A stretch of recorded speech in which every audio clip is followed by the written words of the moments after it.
বৃহস্পতিবার টিপরামুথা দলের পক্ষ থেকে 3 সদস্যের এক প্রতিনিধি দল রাজ্যের নির্বাচন কমিশনারের সাথে সাক্ষাৎ করে। টিপরামুথা দলের প্রতিনিধি দলে ছিলেন দলের নেতৃত্ব বিজয় কুমার রাংখল, মেবার কুমার জামাতিয়া ও রাজেশ্বর দেববর্মা।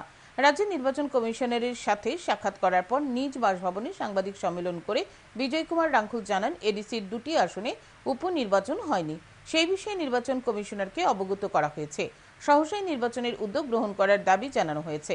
রাজ্য নির্বাচন কমিশন জানিয়েছেন, আগস্ট মাসের মধ্যে পঞ্চায়েত নির্বাচন সম্পন্ন করা হবে। পঞ্চায়েত নির্বাচনের 4 মাস পর অন্য কোনো নির্বাচন করা হবে।